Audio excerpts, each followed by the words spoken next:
my mind. And I changed my mind. I changed my mind. Yeah, I changed my mind. I changed my mind. I changed my mind. Yeah, I changed my mind. Hey! It really pains me to see things change, but your limitations would have held me back. The things you say, try to underrate me, they were just a reflection of your self-respect. But now I let it whiz on by. You can't tell me how me can't fly. Kiss my wings. Greetings and welcome to Carter County's funnest party and the best idea we've ever had. It's Open Mic Mondays here at Crossroads Craftworks. I'm Grace and this is Tony. That's River. And this is Monday Mike. We've been doing this for 2 years. Today's our 2-year Mike-versary. So thank you all for being here. Thanks for keeping comedy alive here in Carter County. Keeping alive the spirit of open mic, which means it's like a BYOB thing, and someone's usually smoking a doobie out back. And yeah, what were we talking about? Bathrooms are outside around the corner. Yeah, comedy's alive and well in Carter County. The spirit of open mic is comedy's for everyone. Make us laugh, say something funny. We have lots of new comics that like to come here and tell jokes for the first time ever, just to try it. Tony, remember when we had those kids here that lost a bet? And so their thing was to come tell jokes, and then like they brought like 10 of their friends and family members, and they were pretty good. They'd been practicing. We were impressed. Anyways, we have lots of people come through here the last 2 years, and it's been really wonderful to watch all of our regular comedians develop their material, sharpen their skills, and workshop things. I don't think we've booed anyone really in the last 2 years. No, I booed those guys mowing across the street that one Monday, Mike. They waited till 8:30 p.m. to start mowing the lawn. It was wild. We've had lots of wonderful, fun comedy moments here at Crossroads. Thanks for being a part of it. All right. Coming up soon, this Friday? This Friday is First Friday, and from 5 p.m. to 8 p.m. First Friday here. Jazz Daddies will also be here. Live music, the Jazz Daddies. You guys know about the Jazz Daddies? You should. They're very exciting. Food truck rally. Yeah. Which ones?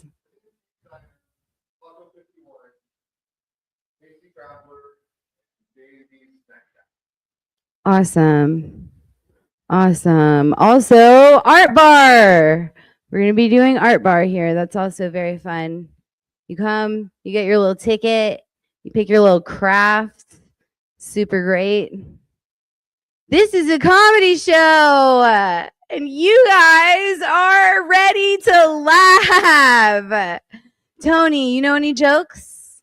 Oh, shit. We're fucked. I'm going to tell you my grandma's favorite joke because she just turned 90. Her favorite joke is, how do you make holy water? Y'all boil the hell out of it.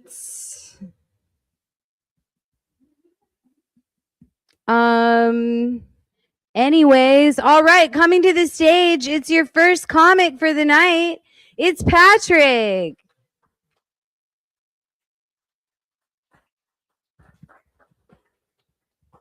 Hey everybody. My name's Patrick. Yeah, I'm a pretty weird guy, and I'm not that smart. Occasionally I masturbate. Sometimes I do it too much. Someone once told me the sore dick is like a good deal. You just can't beat it. If my dick were a kid, I would not have custody because I would beat it. I'm sorry. These are the same jokes that I don't have any jokes. I don't know. Oh man, I think I might be an alcoholic and potentially possessed by some kind of paranormal demon. Which yeah, I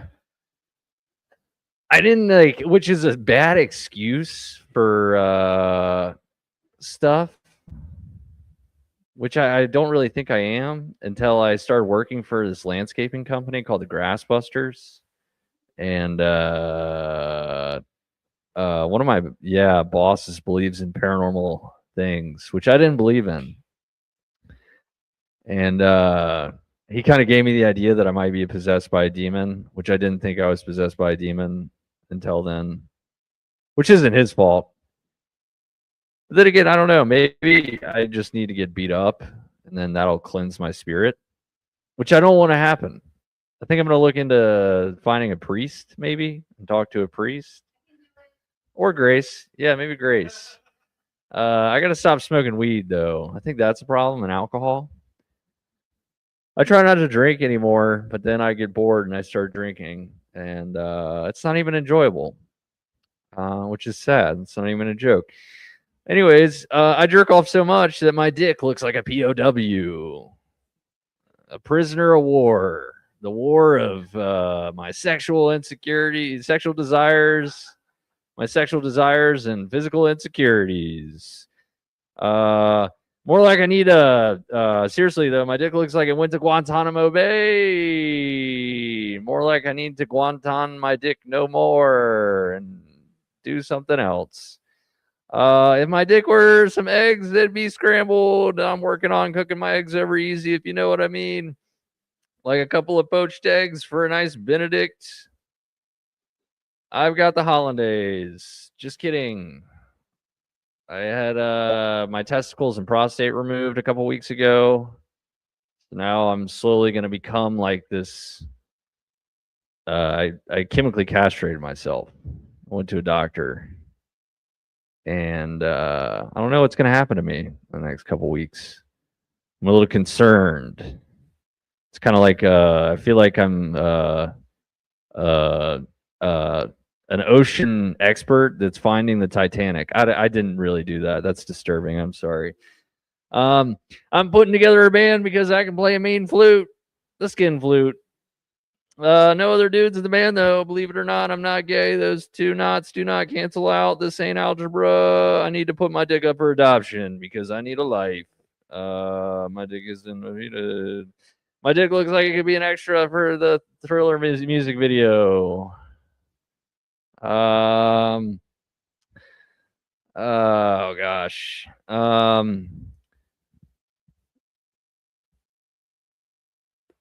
Some people have claimed that I don't even have a penis, which is an outrageous statement because I do. His name is Richard, and he can be a dick sometimes. I actually went home to my parents' house like a week ago, and when I shaved, and then one of my neighbors said it looked like a trans person, which really hurt me emotionally and psychologically for about 24 hours. Then I got over it, and it's like I need to start doing push-ups and jogging some.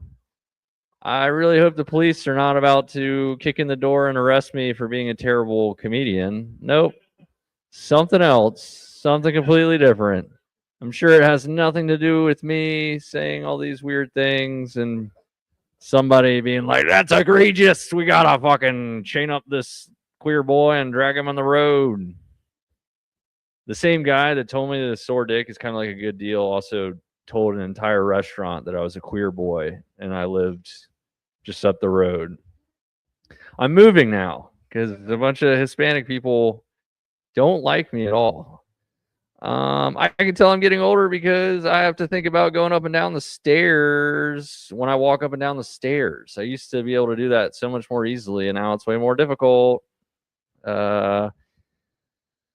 Oh boy. I like to imagine myself as a hero in a myriad of hypothetical situations to boost my self-esteem. Like I can kick everybody's ass and save the world. No, I can't. I'm probably the most likely to get murdered. Someone told me that I look like a serial killer. I was like, I feel like I'm most likely to get murdered by a serial killer than be a serial killer. But it really did get me thinking, could I kill somebody and how many more people could I kill after I kill one person? I only have a regular size refrigerator and like a 2 cubic foot freezer. So right now I think maybe one person, unless I get access to the basement of where I live, then I might be able to kill more people. But the only problem is I don't have a chest freezer. So you really need a chest freezer if you're going to be a serial killer. You're going to probably want more than one. And you're also probably going to want like a hunting license and like some hunting stuff to cover up the fact that you have chest freezers and pretend to be a hunter when really you're a serial killer hunting people. That's what I would do if I were a serial killer. But thankfully I don't have a gun or any freezers, just a regular size fridge with some old food in it. Not a dead body. Kind of smells like a dead body. But I think it was a spirit of a serial killer entering the room. It was a demon. It's probably a demon. Yeah, I'm like ChatGPT, except I can't answer any of your questions that I might make you feel uncomfortable, especially if I start talking about serial killing. Just a new hobby that I'm exploring, kind of just putting feelers out there. If anybody wants to get murdered so I could become a famous serial killer and feel like a famous person, we can talk about it. And then maybe we could like plan a murder, like a thing. I don't know. I think that's a crime. So I'm just joking. I really am. I beat my meat just like a chef. I can make a mean chicken parm, just like any potential serial killer would do, is masturbate a lot. One time I thought I had body dysmorphia and I'd just been on a bad dry spell, and I looked at myself in the mirror and masturbated. And I was like, wow, I'm becoming a serial killer. It kind of made me feel better. But now that I'm saying this to all of you, I'm like, fuck, I really am. So Jeffrey Dahmer probably started out doing. Yeah, whack off. I'm not talking about chasing flies with a swatter. I'm a mafia hitman, which is what my schizophrenic brother thought. Just kidding. People watching too much. People watch so much now that I'm trying to do that less because it's kind of weird and I might get into a fight. Also, I don't like it. I don't like it when people watch me. I think I might people watch more to see if I could really become a serial killer and kind of play this out more. Really try to get into character of a serial killer. Maybe like, I don't know. Maybe I shouldn't do that.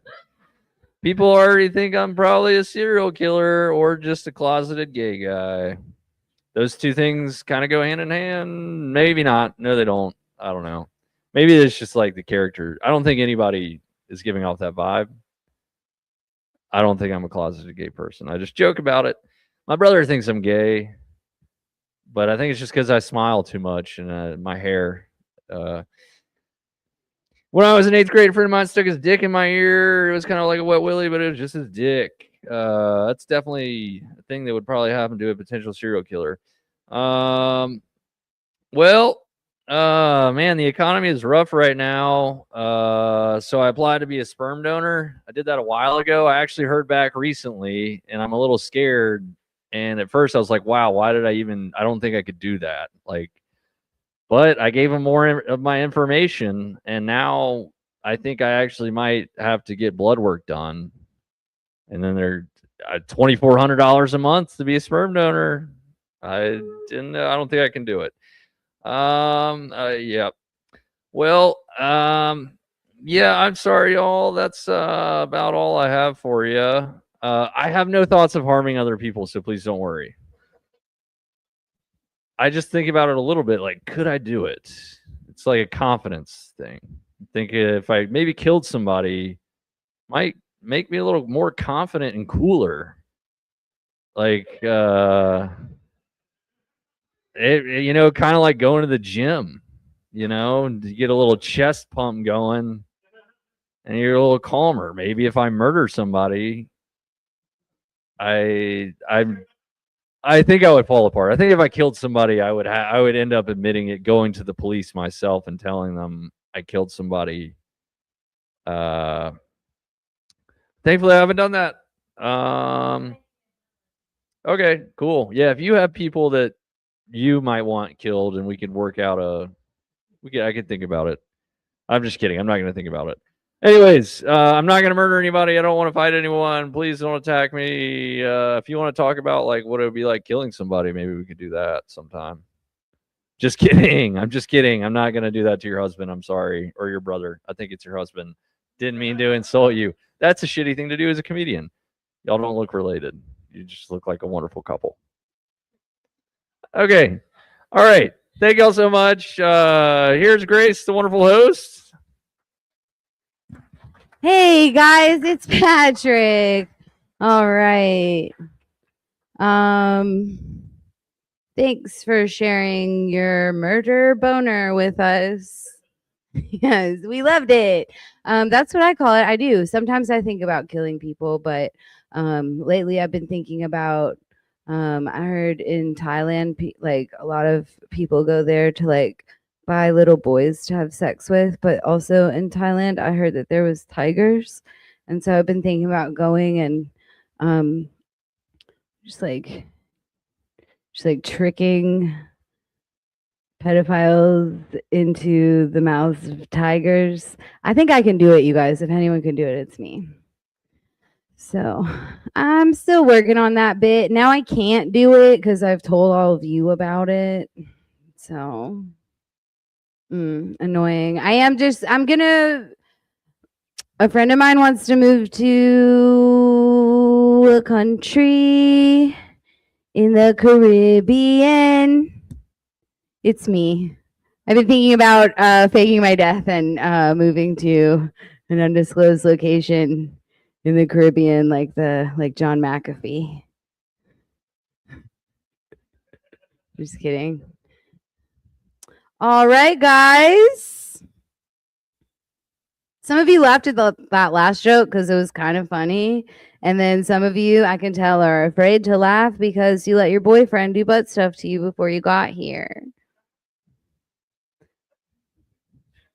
I'm just teasing. All right, coming to the stage next, it's Sean Bagley.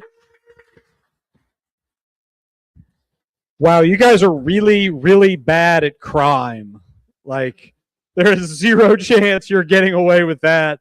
But I like how you think about crime the way like a small business owner like thinks about it. Like, well, I could murder one person, but then I would need to spend some capital on another freezer. And it's like, you should talk to the dude that has like the gas station down the street. I think he's looking to expand. All right, how y'all doing? You doing well? Welcome everyone to the fourth circle of hell. That's where you all are. And not this room either. Just all of your existence is punishment for a crime that you committed, and then God erased your memory and sent you here as punishment. If you see anybody who's having like a good, fun, enjoyable life, that person is a demon who's here to make you believe that happiness is possible. It's not. You're all being punished for something. I kind of have an idea what Patrick did. I don't know what all y'all did, but it was bad. And that's how you ended up on Earth. All right. So now that we got that out of the way, just regular stuff going on. Anybody here a gun owner? You guys gun enthusiast? Big gun owners? That's right. You will pry my gun out of my cold, dead hands. Although, statistically, the most likely use of anyone's gun is on themselves, which means highest probability is that you will pry my gun off the floor next to me. I was talking to my mom the other day, and I was like, "Hey, how you doing?" She said, "Not too good. I just got a DUI." And I was like, "Mom, you're 74 years old. You take too much NyQuil?" And she was like, No, that's not what happened. I got into a car accident with an off-duty cop." I was like, "Jesus, that's crazy." "Yeah, that'll definitely do it." What happened?" She said, "I was going through an intersection, and then this dude runs this red light, and then he stumbles out of the car drunk, and then all his friends showed up, and then I got a DUI." You have to think about that one for a minute. That one doesn't always work because not everybody has had experience with like corrupt police departments. Or also it doesn't always work because I forget how to set it up right. I think I'm supposed to say, I forgot. I don't know why it works sometimes and doesn't other times. Anyway, we're just going to move on from that one. That one's not doing too well. I'm unemployed. Anybody here have a job? Oh, good for you. All right, I'm unemployed. I've been doing a lot of writing lately to occupy my time. I've been writing books for kids because I live in like a suburban neighborhood, and there's like two dad factions in the neighborhood. There's like the cool dads with all the kids that play baseball, and there's like the nerd dads with all like the smart kids. And I don't really belong to either group because I'm not very good at sports and I am not smart enough to hang out with the nerds. So I'm kind of in the middle. But I've been thinking a lot about like the cool dads and their cool kids playing their sports and whatnot. And I've been thinking that's a really underserved market because those kids are dumb as hell. So what I've been doing is I've been thinking about writing books for those kids because they're not very good at reading because they're dumb. And I think the reason they're not very good at reading is not because they're not very smart. I think it's because there's not a lot of books written for cool kids, right? Any book written for a kid is written for a nerd, right?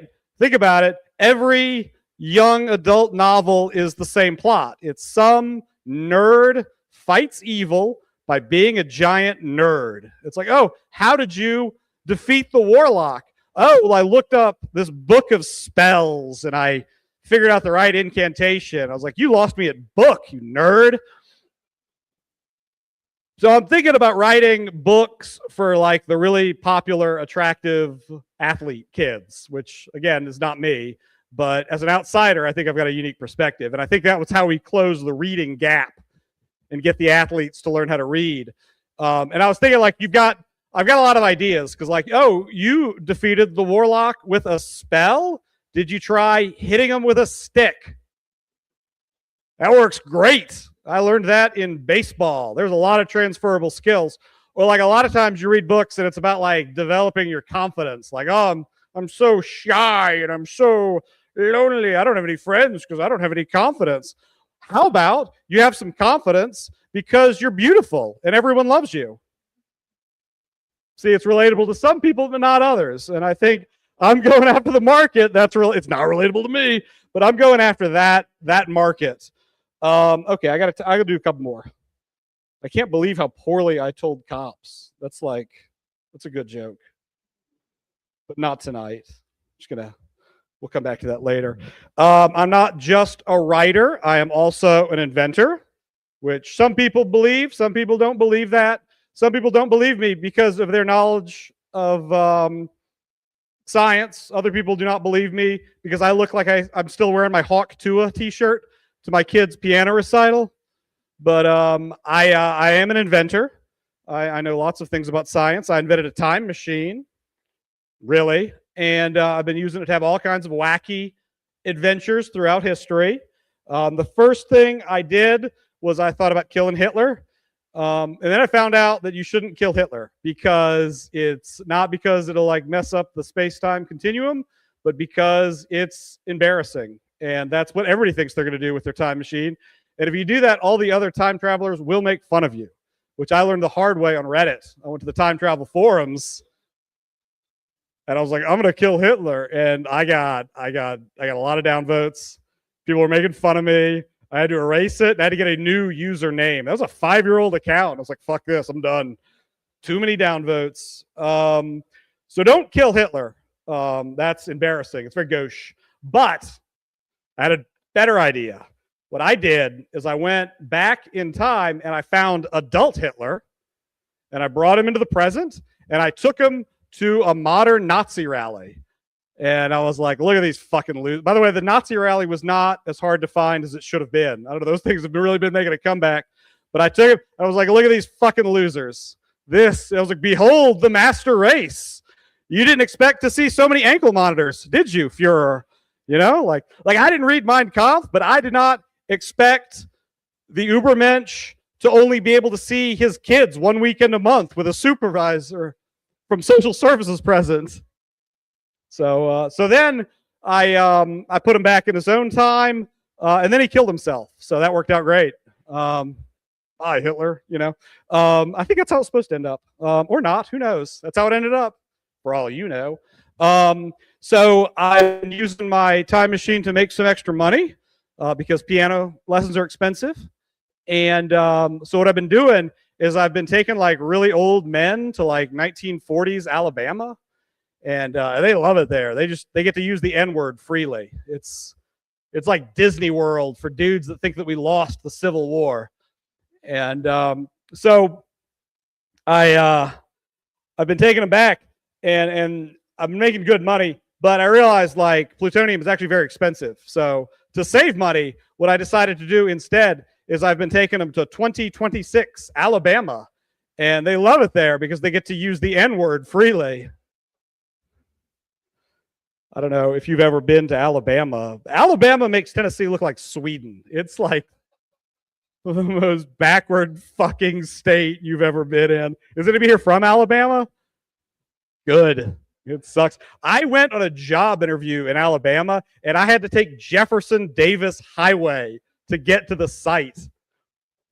Like, I'm from Louisiana, and we're not progressive by any stretch of the imagination, but our roads aren't racist. There's not like a Route 1488 in Louisiana. All right. It's bad, but it could be worse. So yeah, that was my adventure in time. I also used it to kind of like settle like sports bets. I don't know if you is anybody who likes sports, obviously not playing them because I suck, but like watching other people who are good at sports. I enjoy that. If you're like, a lot of people always have like arguments about like how like modern day athletes would play against like historical players, like is LeBron James better than Michael Jordan, and or like could Muhammad Ali win a match against Mike Tyson, you know? And what I found out is that if you try to get an athlete into a van / time machine, he will whip your ass. Like Michael Jordan, he's not like a martial athlete, but he's got really long arms, and it is really hard to get him into a van. And also I found out that Muhammad Ali is like really fast. He can just run for days. So you're not catching him, is what I found out. So I've been having a lot of fun. I'm doing one more thing I've been doing with my time machine is I've been ending bullying. Childhood bullying. Was anybody here bullied when they were kids? Any of you? Anybody? A few of you? Yeah, that's okay. Tell you what, you come up to me after the show, tell me the name of your childhood bully.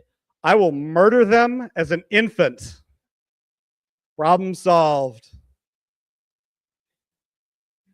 Was anyone here not bullied when they were kids? You're welcome. Already got that. All right. Thank you. That was really fun. I'm done. Don't kill anyone.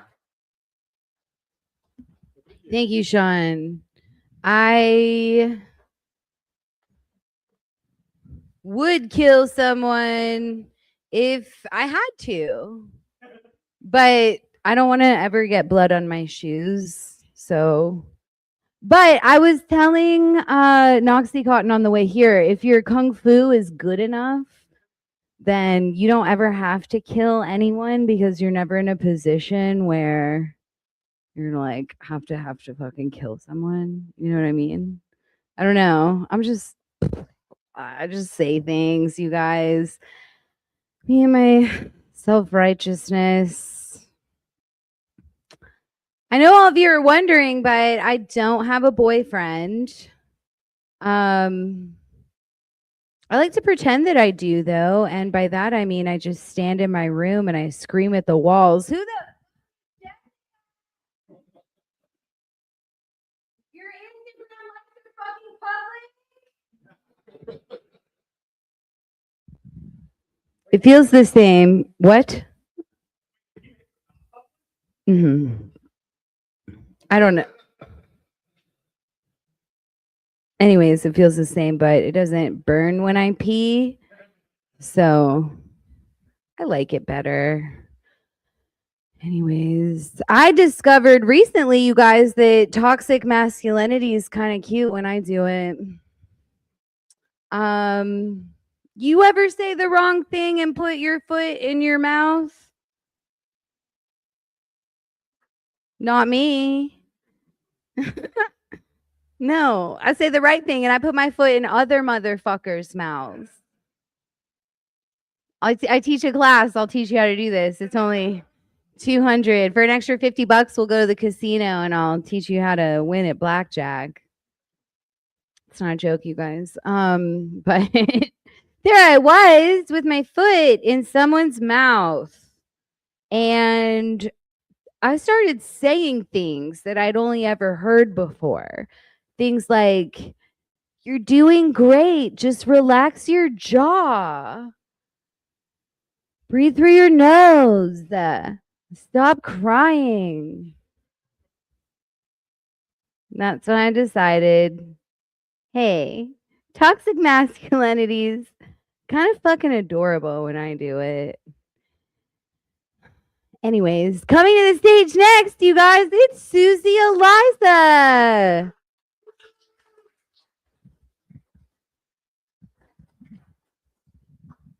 Thanks, Grace.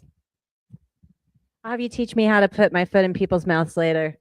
And then we'll go play some blackjack and we'll win. How y'all doing tonight? Good. That's good. That's good. I just had a birthday. And I don't know, I've been thinking a lot. You know, the things that kids say when it's just so cute. I'm a mom. And there's this one time I'm driving down the road and my daughter, she's in the passenger seat. And all of a sudden I hear this this loud gasp and it startled me and I slammed the brakes and I'm like, what? And she's like, she's gasping and I'm thinking something's wrong. I'm thinking she thought I was about to hit something. I don't know what's going on. And then she takes a breath and she goes, "I get it now." I'm like, "What do you get?" She goes, "I get it now." And I'm like, "What do you get?" And she goes, she points at the cow pasture next to us. "Vanilla ice cream comes from that vanilla cow because it's white. Chocolate ice cream comes from that brown cow. Strawberry ice cream comes from that red cow. And Neapolitan ice cream comes from that Neapolitan cow." She's 38.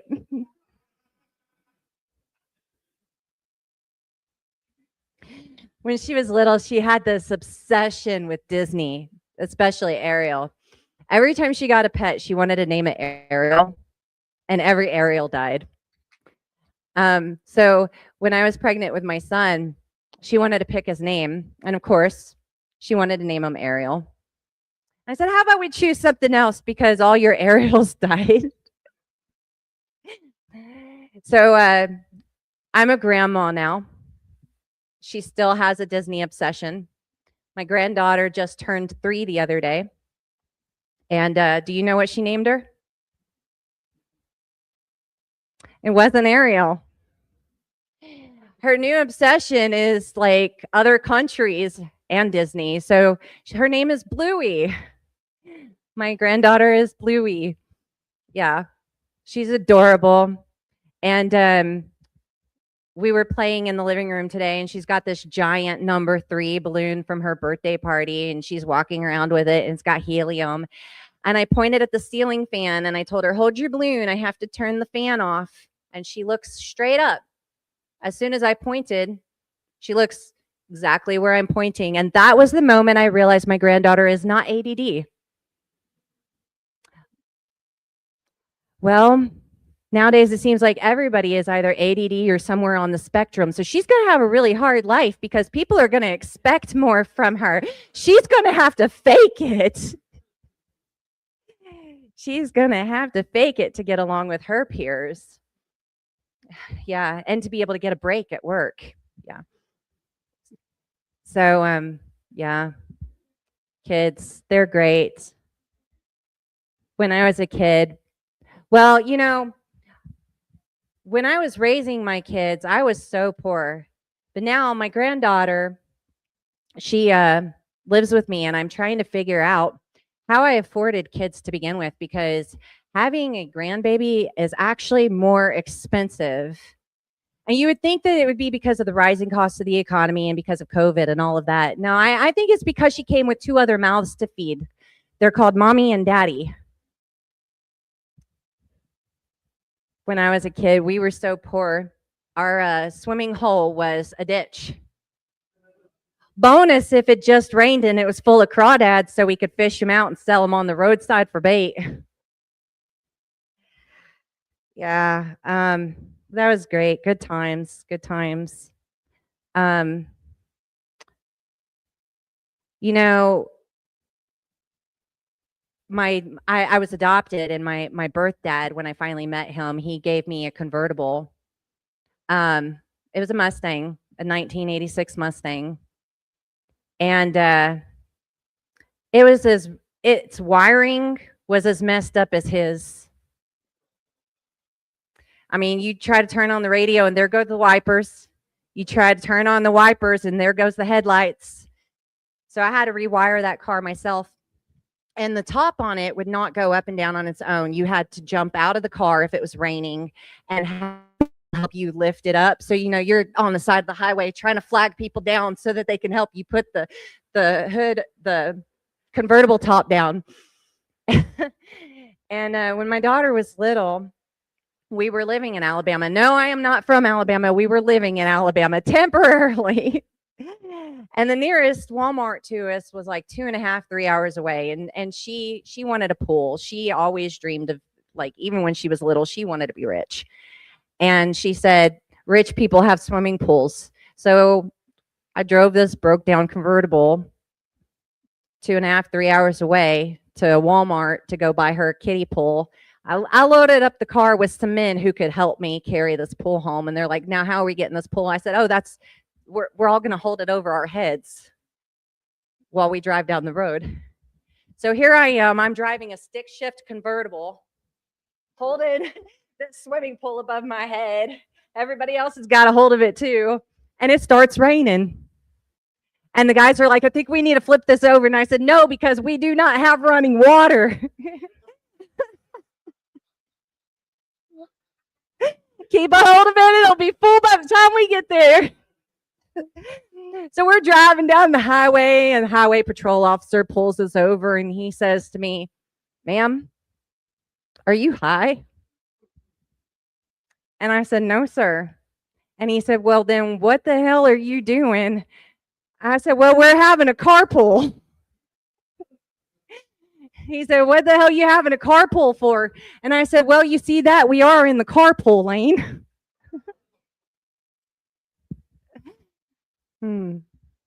I'm pretty sure he thought I was high or on some other drugs.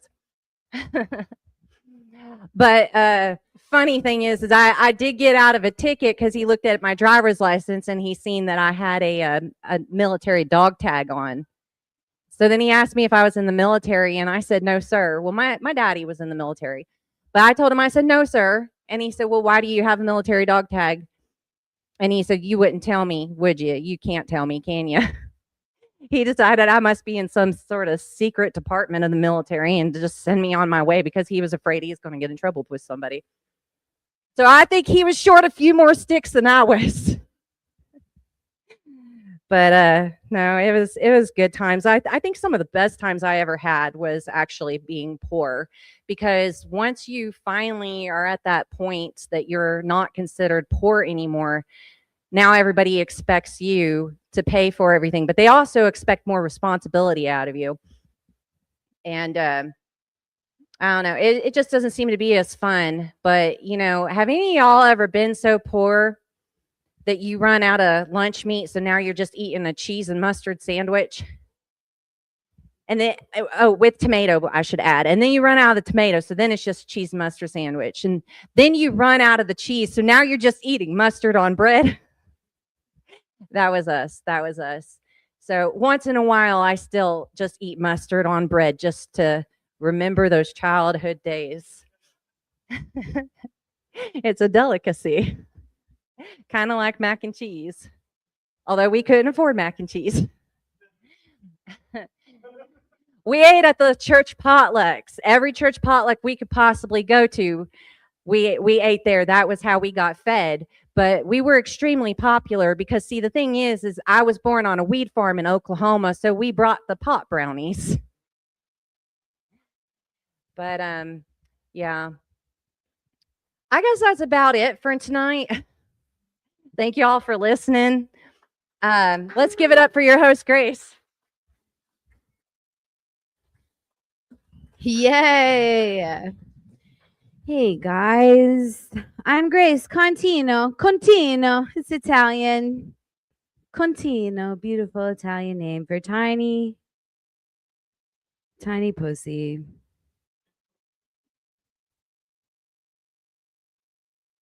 It's actually Italian for bitter little cunt. I don't want to lie to you guys anymore. All right. You remember Y2K? You guys remember Y2K? You remember like making your family really upset because you were late as fuck to events because you had to download shit on your little fucking MP3 player from Walmart? Your little like, what are those things called? The little sound tune. No? Oh, yeah, good. Yeah. Remember getting a virus and like really upsetting your dad and him telling you he can look up every keystroke this computer's ever made because he was in the CIA, and then you get really worried because you've been looking up boobs and nipples because you want to know if yours are normal or not. But it turns out they're not.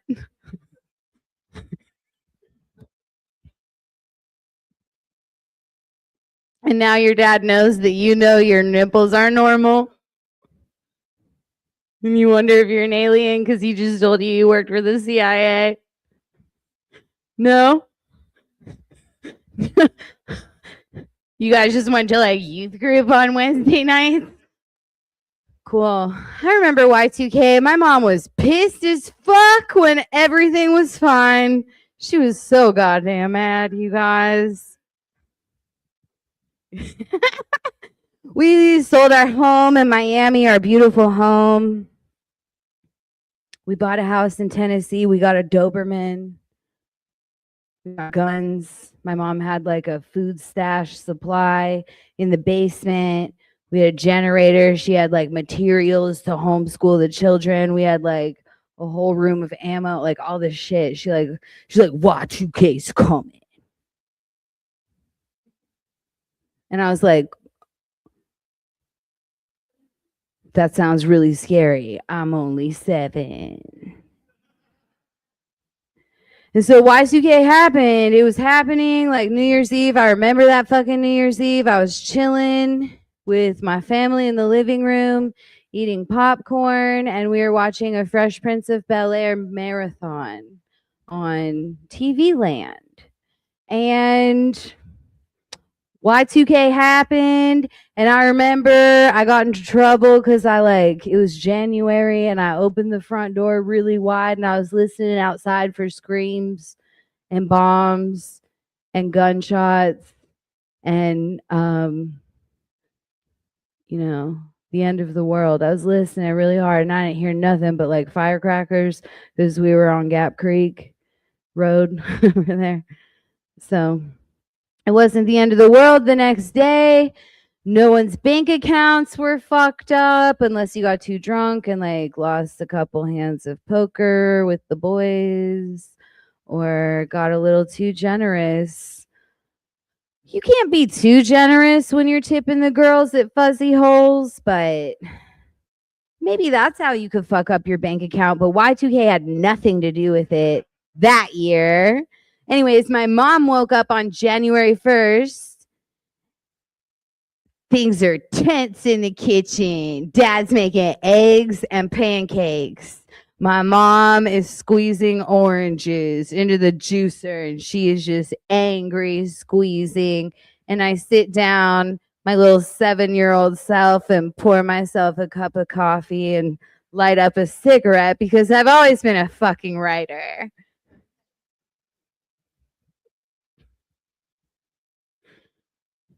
Suddenly, I hear my mom, bang, slam her fist down on the table. And my dad looks at her and she goes, God damn it, Mark. What are we supposed to do with 30 pounds of peanut butter?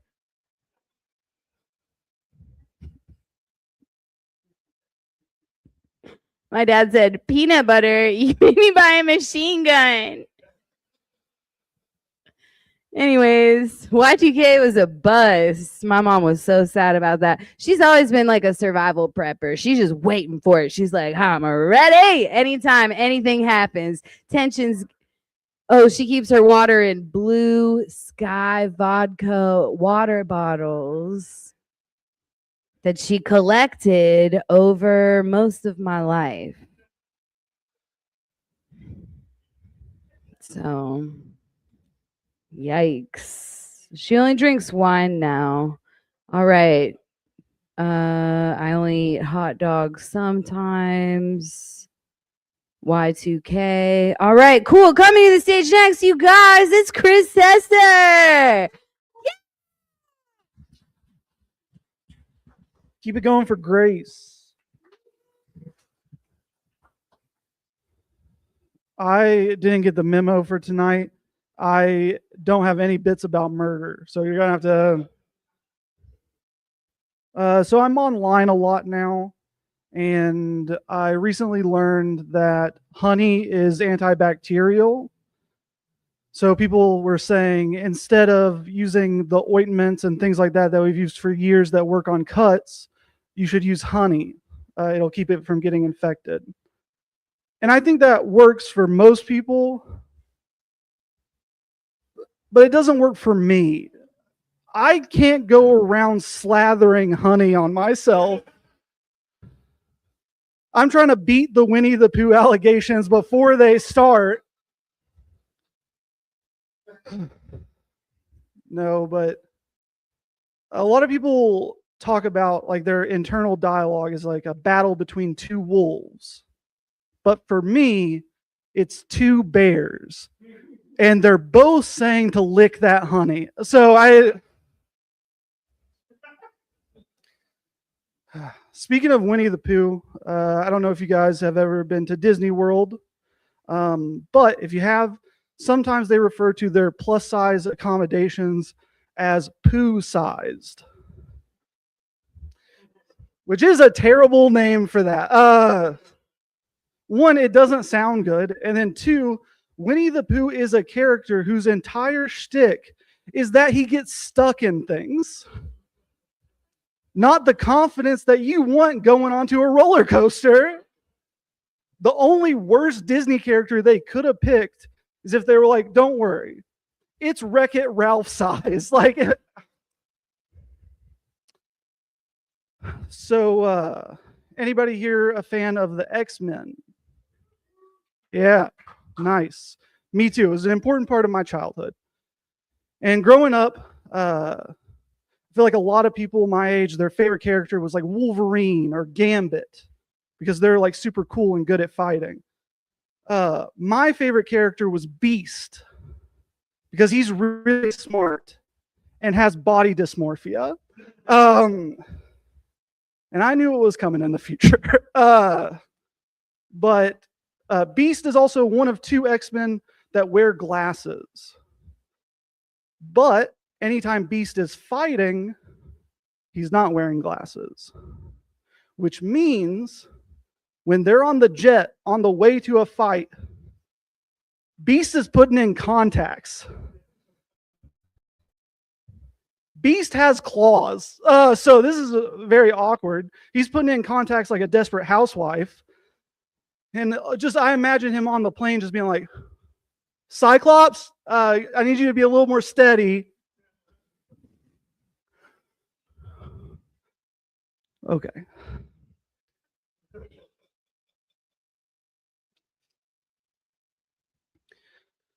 So I have a garage. I'm not trying to brag. It is a fact of my life. I also have a neighbor who sometimes likes to hang out outside of his garage. So one time I was pulling into my garage. He's there. I am an introvert, not trying to make eye contact with this man. So I pull in a little bit too quick and completely take the antenna off of my car. I closed the garage door. I was like, whew, that was close. Then I realized the antenna fell outside of the garage door, which means I have 2 options here. I can open the door, awkwardly go and grab that antenna, and go back into my garage, admit defeat. Or I could kill myself. Those are the 2 things that I could do in that moment. I did the first one, which he luckily did not acknowledge me in my little scurry to get the antenna. So I've always had an addictive personality, and I've seen people in my family struggle with addiction and things like that. And so I chose to never drink or do any drugs. Unfortunately, I did get into Pokemon cards. And that, arguably, I don't know if it's worse, but it's not that much better. And I like to imagine, well, I don't like to, but I do imagine my alcoholic ancestors just looking down on me, disappointed. Like, well, at least if he would have chose the bottle, he might go to bars and have friends. Maybe he'd have a girlfriend or at least go there and pool. And it's like, well, I can still pool. It's just Charizards, not women. Also, there was no DARE program for Pokemon cards. Nothing in high school was like, this is going to be a problem for some of you. You need to get this handled right now. This isn't a joke yet. This happened a couple days ago, but I need to talk about it. I was at Waffle House. I was at a Waffle House in Knoxville after a show, and a guy came in a tactical vest. Not a police officer, just randomly in a tactical vest. So one, I'm already in Walmart, so I'm aware of everything that's happening. But then this guy comes in, and I'm like, there's really 2 options here. This is a security guard at Waffle House. Or this is a crazy guy at Waffle House. I was leaning towards the second one. And then he just went to the coffee pot and started making his own cup of coffee, and the staff did not acknowledge him at all. So I was like, definitely the second option. I don't know. If you have any ideas for that, please let me know. But that was just a fun experience. A police officer did show up like 30 minutes later, so I'm thinking he was not a planned visitor. Let's see. I sway back and forth and side to side a lot when I'm talking. I don't know if you guys noticed that, but it's just part of who I am. But one time, a friend of mine came up to me and was like, Chris, Do you know about something called the autistic sway? I was like, this feels targeted. I've never been diagnosed autistic, and I've never claimed it. That feels a little bit like stolen valor to me. Stolen awkward, but still, I mean, it's the same, basically. And I'm going to leave you guys with this one final thing. I assume that everybody's algorithm is like mine, which means I assume that when you're on Facebook, you're scrolling through and you'll have this thing that'll be like, you have $1,000. Superman has gone rogue. Hire these people, and stop Superman. It'd be like Batman's $500. Green Lantern's $300, etc. Okay, you guys don't apparently have this. I'm not seeing any look of recognition. You guys need to have a more fun algorithm. But it's kind of crazy to me that this happens. One, that they think that there is a situation in which the world is on the line, and they give me, someone who's woefully unprepared for this, a $1,000 budget to solve the Superman crisis. And then they're like, don't worry, Batman, notorious billionaire Batman, will work for $500 today. If you guys had this in your algorithm, you'd think it was a lot funnier. I'm telling you. All right, I think that's it for me. Thank you guys so much. Give it up for Grace. Hey, have you ever been super kind of high on meth and then the aliens told you to go on an adventure? So you packed your backpack with like a bottle of water and your speaker and your cigarettes and a towel, and then you went looking for a house that looked like it had a hot tub, and then the aliens were communicating to you through your Spotify shuffle like playlist. No, just me? Okay, there I was during COVID in Oregon, a little high on crystal meth, and the aliens were telling me that I deserved the best and that I should be in a hot tub, which was cool because I was thinking about like ending it all because I just like made some art I wasn't really proud of, and I'm really fucking sensitive. And so the aliens were like, don't kill yourself, Grace. You don't want to be in a cold bathtub slitting your wrist. No, you want to be in a hot tub getting your asshole eaten. And I was like, these aliens are right. And so I packed a backpack and I went walking through the neighborhood, sniffing for the chlorine. And I thought I could find it. And Spotify Shuffle played this one song. And I swear to God, it's the only time I've ever heard this song. But this song came on. And I walked up to the front door of this house and I was like, wait, Grace, this is crazy. It's 2:00 in the morning. You're just going to like walk into this house. And then Spotify Shuffle, the aliens communicating to me through Spotify Shuffle said, you don't need the keys, girl. You already own it. And I was like, bet. And I twist the knob. And then I go like this with my foot, you guys, and the door opens. And I was like, oh, aliens. Bad. That's so cool. And then I'm faced with a long hallway. It's a door and a hallway. And then the hallway goes like this. It opens up to the rest of the house. And I hear someone go, hello? That's when reality comes and has a seat right on my face. And I realized, oh, shit, I'm high on meth and I'm breaking and entering because the aliens told me to. And I was like, well, the aliens will get me out of this. Or I will, because I was in the gifted program. So, anyways, I mean, this guy popped out. He was like, hello, and he thought it was me and not like some scary like Russian guy. That's who breaks into houses on the West Coast usually.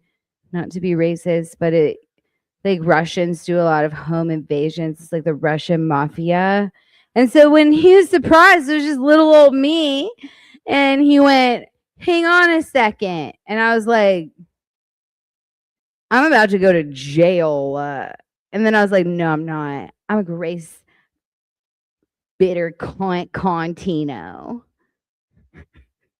Anyways, he popped out. He was like, he just assumed I was just like some drunk girl. He was like, hey, are you lost? And I was like, hey, the fuck are you doing in my Airbnb? And he said, this isn't your Airbnb. And I said, next thing you're going to try and tell me that there ain't no fucking hot tub in the backyard. And he said, there isn't a hot tub in the backyard. And I was like, this isn't my Airbnb. And he was like, no. And I was like, can you open up your gate? Because I threw my bag of supplies into the backyard. I was just going to go straight to the hot tub. And the door was open. The aliens told me to. He was like, the aliens? I was like, the email aliens that confirm your Airbnb reservations. Anyways, you guys, people in Oregon are really, really nice. He didn't shoot me or anything. And he was like, Grace, you can come break into my house whenever you want to. And I was like, maybe if you get a hot tub, I fucking will. Anyways, all right. Well, I left the list over there. Coming to the stage next. Hey, it's Nathaniel Boer. Come on down. Thank you. Hey, what's up, guys? Clap it up for Grace and Crystal Meth real quick. I love how in her story she said, I was a little high on crystal meth. Has anyone ever said that before? Do people microdose crystal meth? Is that a thing? That was not an episode of Breaking Bad that I saw. That's fucking great. Crystal meth. Jesus Christ. That scares the shit out of me. I'm going to be honest with you guys. I'm more of a weed guy. We big weed crowd. Okay. A couple of us are. All right. I like weed. I try some harder stuff occasionally. Recently, I actually discovered a home recipe for cocaine. I'm going to share it with you guys. It's really easy to make. It's 3 ingredients. It's marijuana. It's pre-workout. And the music of a small Australian band called AC/DC. If you do that combo, you will run faster and harder than you've ever ran in your fucking life. Highway to hell, dude. All right. We're going to try some new stuff. It's going to be all bad, probably. But yeah. Thanks. I have a girlfriend. I know that's shocking. Yeah, thanks. Been working real hard at it. It's pretty shocking considering I look like Abe Lincoln. Fuck the Gerber baby. But that one always does better than I want it to, honestly. Fuck all of you. I have a girlfriend. She's very sweet. We sleep in the same bed sometimes. I am trying to brag. Sorry, Chris. We sleep. I should say she sleeps. She sleeps very peacefully when we sleep together. I do not, because she's one of these people who has to have the TV on all night, and I'm not. I prefer the dark, but it's mainly because she watches NCIS at night, so I can't sleep. She's snoring, and then every time I look up, there's just a person getting their stomach taken out on a fucking operating table. It's a very strange way to sleep. We've been together a long time now, and I think the food is too important to us in our relationship. I realized that recently. Food's very important. It's how we bond. It's how we connect. You know, and it's made me gain a lot of weight. Like, I realized recently, if I found out that my girlfriend had cheesecake without me, it would be more difficult for me to forgive her than if I found out she was fucking another guy. It's super important. If I find crumbs in our bed, I just turn into a private investigator all of a sudden. Like, is this graham cracker, you whore? You know? Okay. I've been gaining a lot of weight. I think I gain a lot of weight because I don't cheat on my girlfriend. You got to do something, you know. You got You gotta have a vice. I travel a lot, all the time on the road, and you gotta eat or cheat. It's one or the other. It's a lot of Arby's at night, is what it is. I know I'm getting fatter too, because now like other guys changed the way that they talk to me. Like when I walk into a bakery, they used to just be like, "Hello, sir. How can we help you?" Now they go, "Ooh, can we help you, big guy?" I've been getting big guyed a lot lately. I got called big guy over the phone the other day. I was like, do I sound fat? What the fuck? It's crazy. I am tall. That's a good observation. Thank you, Grace. That crystal meth didn't hurt your eyesight one bit. I tell you, you got good eyes on you. I'm pretty tall.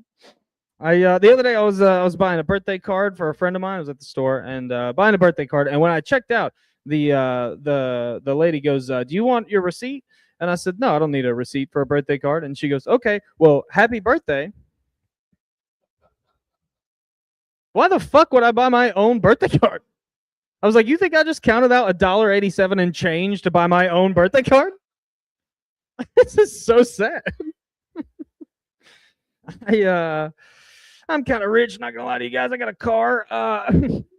That's not a good car. It's a fine car. It's a newish car. And my car has this feature where it beeps when you don't wear your seatbelt. You know, one of these new fangled things. And it never stops. It never stops beeping as long as you're in drive. I learned recently it does not beep if you're in reverse. My car also has a backup camera. I've been in reverse for the last 3 months, y'all. I drove backwards to get here tonight. I was telling somebody that recently. They go, "Why don't you just click the seatbelt in behind you and that'll stop the beeping?" And I was like, that's unsafe. Okay, all right. Like I said, it's all new shit. I have social anxiety, and I have a weird form of social anxiety. Like it only comes out in very specific situations. Like if I walk into one of those businesses where they make the employees greet you, I hate that shit. You know, we walk into Starbucks and they're like, "Welcome in." Walk into Moe's. Welcome to Moe's. The worst is Buc-ee's. I don't know if you guys have been in there. When you walk into a Buc-ee's in the front door, it is like a horror movie. Because simultaneously, 6 cashiers just turn and smile at you and go, "Welcome to Buc-ee's." Also, the only reason I'm in Buc-ee's is because it's 3 a.m. and I'm high as fuck. So it feels extra creepy, you know? Extra weird. Then they yell shit at you as you walk through the store. "Fresh brisket on the board." I don't know if you guys have been to a Buc-ee's. I have. And I've tried that stuff. It is neither fresh nor brisket on that board, okay? It's the beaver. That's where they put him. They cut him up. This is a weird story. I like to go to the park alone because that's what I do. And I was sitting in the park recently. In the park I go to, there's a gate by the road that they shut at a certain hour. And apparently they changed the hours. I did not know this. So I go to leave and realize I'm locked in this park in my car. And I'm just sitting there deciding what to do, and I hear a horn blowing from the parking lot down below. And then all of a sudden this van comes around, pulls right up to the gate, and a guy steps out. And it just so happens that the man who steps out of the van to save me was the guy who played my childhood Santa at all my mom's Christmas parties at work. You have to imagine my surprise when fucking Santa Claus comes to save me. He stepped out, and I couldn't even help it. I had my window down, and I just went, "Santa!" He just laughed and he goes, "You're one of mine, huh?" And I go, "Yes." And he was like, "Wow, what are you doing here?" And I was like, "I'm locked in. Why the fuck is the gate locked, Santa?" And he said, Santa goes, "They've been having this problem with homeless people getting back in the woods at night." And I said, "Well, Santa, the homeless are usually not in vehicles. They could just walk around the fucking gate, you know?" And he was like, "Yeah, I don't know why." He goes, "The only reason I even stopped back by was to check this lock. You're lucky I'm here." And I couldn't help it. I just went, "Were you checking it twice?" All right. That's literally it. I love being in a relationship. It's very fun. It gives me an excuse to not hang out with my guy friends. You know, that's pretty good. Because the bros will call me. They'll be like, "Dude, do you want to come over and watch the fight?" And I'll be like, "I can't.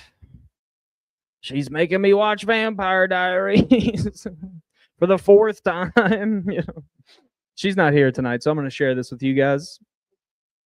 I want to watch Vampire Diaries. I'd rather hang out with her, you know? She's fun to hang out with. Plus, she gives way better head than most of my guy friends. So Most. I have a couple friends that are in the army. They're, I guess they're soldiers. I guess technically, they're not though. It's not real. It's not what it used to be. Like my grandpa, he fought in World War One. That was real. They had mustard gas. My dad, he fought in Vietnam. They had Agent Orange. The closest my friends have come to chemical warfare is just vaping in the barracks. All right. These are all new. They're not supposed to be good. I'm going to do a couple more and get out of here. Hey, clap it up for yourselves, please, for supporting live comedy. We appreciate it. Thank you. I love doing this job. It's very fun. What I like more is not doing this job, to be honest. I like just living life. Like I like hanging out with my girlfriend. Like I said, we got a dog together recently, she and I, and we named our dog after my dad's favorite thing to steal. His name's Copper. It's true. It's true. We also have a cat named Other People's Prescriptions. It's true. But we have copyright. And sometimes when I'm on the road doing comedy shows and open mics and stuff, my girlfriend will try to be all cute, and she'll just text me and be like, "Oh, honey, me and Copper, we're really missing our daddy." And that's cute. But my dad left, so I don't know how to respond to shit like that. But I do try. I'll just text her back and be like, "Oh, well, why don't you tell Copper?" You just grow out of that shit. Comes with age. I grew up over in Bristol. You guys know Bristol, right? We're not far. Yeah. You'd be amazed. I travel a lot, like I said, and I always mention Bristol. And most people do know in Bristol we do have the race, white. We also have a NASCAR track, and we do. I grew up in Bristol, which means I grew up with other small town kids, and we all have shitty small town names. My best friend growing up, his name was J.R. Jr. It's true, old Jurger. So stupid. Jurger. No, I made him up, but I did. I did go to school with three sisters. Their names were Faith, Hope, and Love. Like their parents fucked in a Hobby Lobby one time or something. That's crazy. Faith, Hope, and Love. But they still live in Bristol, so that's three things they probably won't experience in life, isn't it? You can laugh. I made them up too. It's fun. I grew up there. My name's no better. My name's Nathaniel. That's fine. It's a fine name. My middle name, Lee. And every time I do that joke on stage in the South, some old dude will catch me in the parking lot and be like, "Lee, you named after our great general?" It's worse than that, yo. I'm not named after the great general. I'm named after that orange car that was named after the great general. I knew that would hit in this room. I fucking knew it. That beard, dude, I thought he's going to love this General Lee joke. I can feel it.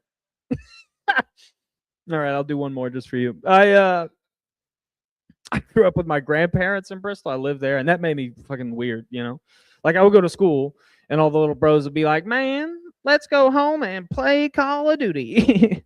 And I'd just be like, "Fuck that, bro. Andy Griffith comes on at 5:30. Thanks, guys. Make some noise for Grace.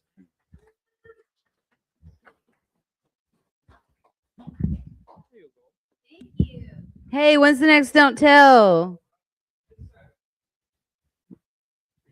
Where? Haha, gotcha. All right. Did not gotcha. I tried. Okay. I wish my mom would have just named me Tiger Lily so I could be a stripper and be normal like my friends, but here we are. I'm from here. I grew up here in Elizabethton, and growing up here, there wasn't a whole lot to do. This part of the country, it's the devil hid dinosaur bones in the earth to confuse the Christians part of the country. I told my mom heard that joke. She was like, "I don't fucking get it." And I was like, "Okay, that's okay. You don't have to get it." Anyways, there wasn't a whole lot to do growing up here. So me and my friends, we used to play a game called Hey Dad. We shouldn't have had access to moonshine at 16, but we sure did. Yeah. The way you play Hey Dad is you go to your favorite strip club in the whole world that doesn't exist anymore. Rest in peace, fuzzy holes. Pull up, you wait till there's a long line coming out the door, which usually happens on the weekends or when it's midget wrestling night. When there's a long line coming out the door, you pull up and you holler out, you roll the window down. Sometimes you fight over who gets to drive and who gets to actually be the one hollering. You roll the window down and you go like this. Dad, is that you? Mom said come home. You ever seen 15 motherfuckers have a heart attack and drop all at once? Boom. They hit the ground. They duck. Some of them run. They fucking run. And so, anyways, I'm probably going to hell. Not for Hey Dad, though. It would be for something stupid like masturbating too soon after an abortion. I think if you take like the pill kind, you don't have to wait that long. As soon as you're feeling fine again. If you do the vacuum cleaner, like scary kind, where they give you the weird laughing gas and you're just like laughing as they're just like sucking the bad decisions out of your body. That sounds terrible. Whatever. I think you can masturbate a lot sooner if you do the medical abortion kind of thing. If you're that kind of person. Not me though, you guys. I would never just like wear a condom, you know, like no problem. I have a birth control implant and sometimes if I like hit my arm really hard on something, I'll cry for like a whole week. And I think it's because it doesn't chemicals. You probably eat Burger King every once in a while. Don't look at me like that. Shit. My main insult to people is that they look like they can't fucking swim. Or read. Look like you can't fucking read. I don't know. I don't like insulting people to their face when I can just light their car on fire. I'm Italian. Like, why waste my time? Coming to the stage next. Hey, guys.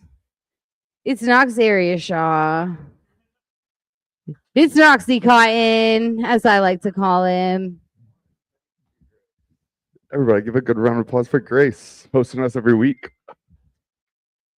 All right, all right, all right. I don't know if you know, but while she was just now talking, we just had a samurai ride a bicycle through the parking lot behind you. I thought for a second it might have been, you know, Scorpion from Mortal Kombat. And he was going to go, get over here and start dragging me down the trail. You know, that was kind of wild. We literally had a ninja in our parking lot momentarily just now. That was kind of wild. I think I need to, I wear glasses, obviously. I think I need to switch back to wearing contacts because I keep getting told that I look like a more attractive Seth Rogen. And I don't necessarily like that because I would much rather be a little bit uglier and actually Seth Rogen. I think I would make that sacrifice in a heartbeat, you know. Yeah, being complimented, being told you look like Seth Rogen makes you feel like, oh man, I'd like to hug you and hang out with you, but like, I don't really want to marry you, you know. It's like we'll be friends. I see us as friends. Let's see. I'm working on some new stuff tonight. So I'm kind of OCD with like random things in my life. One of which, like, I'm kind of a big drinker. I've been a bartender on and off for about 15 years now, so it kind of comes with the business. Anybody here have like their favorite chaser with a shot, like a soda, anything like that? Pineapple juice? Yeah. Oh yeah. Mine for me, because I like even numbers, is Dr. Pepper. I like to add that 24th flavor to it every single time. A little bit of whiskey goes a long way in my mental capacity. Also, I feel like dealing with people a little bit more after I have those 24 flavors together, you know? Any bar that I go to, I'm like, yeah, get me that Jameson. I need my 23 flavors, please. What do you mean? Dr. P, the one and only, 23 flavors. Like, it sucks because sometimes they like to add flavors to it. It'll be cherry, Dr. Pepper, cream, soda, Dr. Pepper. They already added the 24th flavor to that, so I can't chase any of my liquor with that one, with those, because it's already 24. That would just make me end up having 2 shots with it, you know? And that's a little bit too much. You don't really want to see Knox taking 2 shots every single time he has one. Let's see. Who went to their high school reunion? Yeah. I wasn't able to. I graduated in 2010, so my high school reunion was 2020. It was COVID year. Don't worry. I got arrested recently and had it at the jail. There were plenty of my classmates in there when I showed up, so we more than made up for it. We had a great night and ended up together, kind of like back as kids, you know, having a little get together, you know. It was a good time. Got to see some good buddies in jail. It was kind of weird though, meeting high school friends in that scenario that you haven't seen in like 16 years, right? So I go in for my booking and I just hear this guy in the solitary unit just screaming bloody murder in there, just going crazy. I'm like, you know, what's up with this guy? They were like getting my paperwork done and all that. I'm like, oh, he comes in here from time to time. This is his 5th time this year. It was March. I'm like, man, what's going on with him? I'm like, well, he thinks of himself as like a self-sovereign citizen. He got rid of his birth certificate, got rid of, you know, Social Security, all of that, and he tries to kind of live off the grid a little bit. But because of this, I think he's a little bit too entitled to, government things. I don't know. If you're self-sovereign, I feel like you shouldn't be able to use government stuff to the extent that he thought that he could. Apparently, the time that he was in jail prior to this, he thought that he was entitled to a patrol car. So he gets released from jail, and on his way out, I don't know how this happened, he grabbed a set of keys of a patrol car, and they released him, let him out, and he walked right up to that patrol car, started it, and tried to drive off. Once again, he was in there 5 times this year already, and that was the 4th, you know? Kind of wild. School reunions are weird in those scenarios. My class did try to have a school reunion in 2020, and they went to a local barbecue spot that I was bartending next to. And I was like, yeah, bring the after party over here. Well, 4 people showed up to this high school reunion, and 1 person showed up to the bar afterwards. Kind of wild. I hated my class growing up, and it's kind of showing years later why, you know, like they were never fun. You could never do anything with them without God or like Christ being involved. It was kind of weird, you know. I like drinking, I like having fun. These people are like, we can get some barbecue, get a little bit fatter. We've put it on about 60 pounds a piece since high school. This is what we want to do. We just want to eat all the barbecue we can. Oh, leftovers, we're taking that home. That's going to us. Me, I don't know, 1 barbecue sandwich and I'm good for a while, honestly. That makes me feel greasy and nasty. Let's see.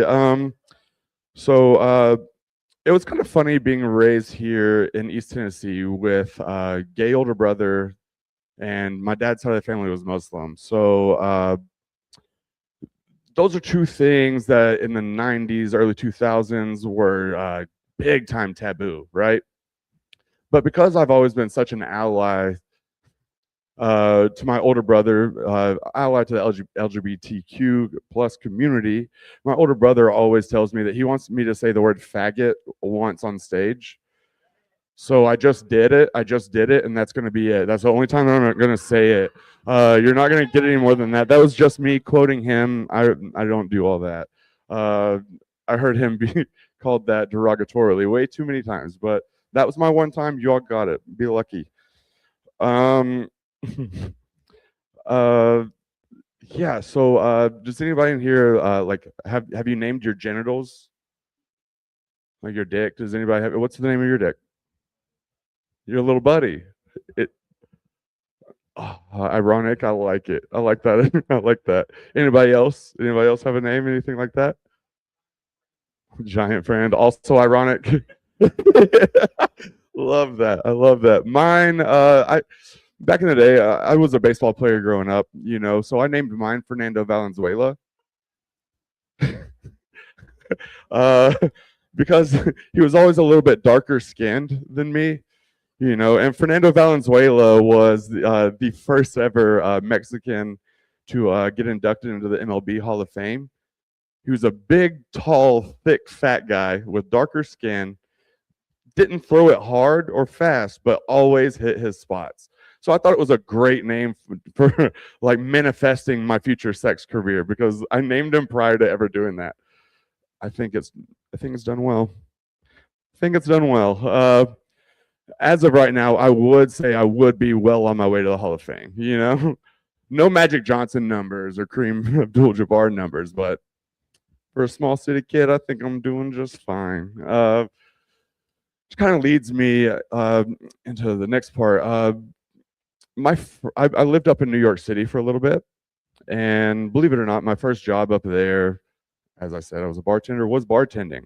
But I was working at a gay strip club for my first bartending job up there, and I had my Speedo on and everything, was back in the bar, you know, shaking cocktails, giving it a good time, trying to make my money. I'm straight in this gay strip club. Might as well give them a show. Make them think that they might be able to get a little something afterwards. I might have done that a little too hard. My boss comes up to me at the end of the shift and he says, "You know what? I really like what you're doing behind the bar. I think you could double your money if you got on the stage." Like, I will ponder this. I'll think about it a little bit. So the next night I show up and I'm on the stage just, you know, popping my bussy, you know, just doing my thing. And I'll be damned if I didn't go from $650 to $1,300 in a 2-hour work shift. Pretty fucking awesome. I do have to admit, though, that was the first and last time that I've ever stripped for money. Typically, it's just for my little boo thing that's around me at the time, you know? I like to save the private shows for them.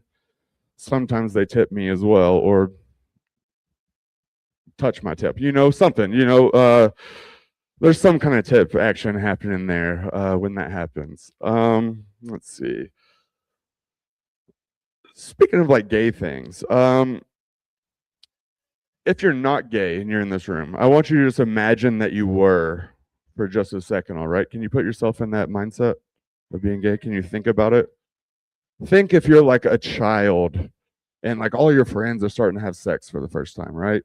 And they're coming back with their stories like, "Oh my God, it was great." But you're gay and you're closeted and you're trying to like tell them that you're having the same experiences, right? What's like the gayest thing that you would potentially say to them to like prove that you're not? What? Oh, like 13, 14, you know, like getting into it, early high school, teenage or early teens, you know, getting into that. For me, I think the gayest thing that you could say is like, "I grabbed her by the pussy last night." I'd be like, oh, immediately. If a friend of mine told me that, I'd be like, "Gay!" You know what I'm saying? But I don't allow that to happen most of the time too, because we don't live in the 90s anymore. But still, that's fucking gay. You know, it's crazy. Nobody really claimed that our president was gay until like it was in the Epstein files that he was like slobbing on his delicious Clinton cum, you know? Then people started like questioning him a little bit. They're like, "What is this guy? Well, he's doing bad things." I heard he was doing gay stuff. Finally got the right to like kind of question him a little bit, you know? All right.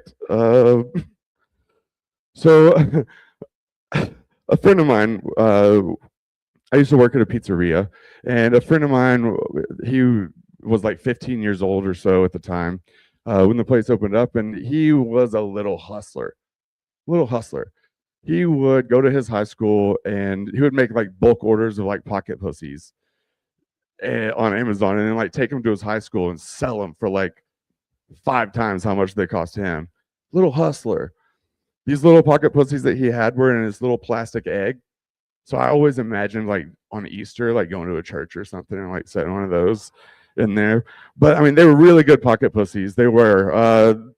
You take them out of the little egg, and then all of a sudden it's just this like silicone thing that you can just like not strap on, but go to work with. I did end up buying one of these from the 15-year-old kid hustler. I'm human. I'm curious. When a little kid, I like to support local. This little kid's he's got a business mind. I want to encourage that as much as possible. He ended up in jail for selling other things, but I like to encourage that hustler mindset regardless. He's better now. He's out. Little hustler mindset. His dad, oh, hilarious. His dad, like a boomer age, probably like 65, almost 70 probably. But he's this like old school Chicago Italian guy. He's a carpenter, and he likes to wear overalls and a hat. So he looks like, Mario a little bit, and it's hilarious. This guy's crazy. Big, thick gray mustache, hat on, usually like a Red Wings hat, big hockey fan, whatever. But I remember one time I was asking him, he has a big garden in his house, and I was asking him, like, how do you get all your stuff to grow so well? He was like, well, really, the only thing that I keep at my place every year is basil. I'm like, why basil? He was like, I put it right in front of my front door, no matter what. I was told back when I was a teenager that it's a natural aphrodisiac. He was like, before and after I leave my house, I smack some basil leaves, and he's like, it's been working ever since.